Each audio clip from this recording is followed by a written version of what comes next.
Ang PHIVOLCS naman, kabrigada, patuloy pong nakapagtala ng mga aftershocks mula sa lindol sa Cebu at Davao Oriental. Brigada Yanali Balakyot, ibrigada mo! Brigada! Live report! Patuloy na nakapagtatala ang Philippine Institute of Volcanology and Seismology o PHIVOLCS ng mga aftershocks kaugnay na malakas na lindol na yumanig sa Northern Cebu at Davao Oriental.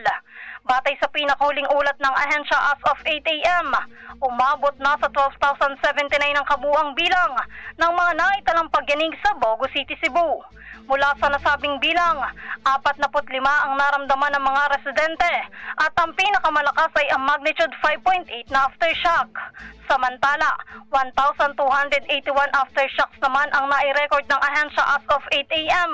mula sa magnitude 7.4 at 6.8 offshore Davao Oriental earthquake, kabilang ang naitalang pinakamalakas na pagyanig na may magnitude 5.8.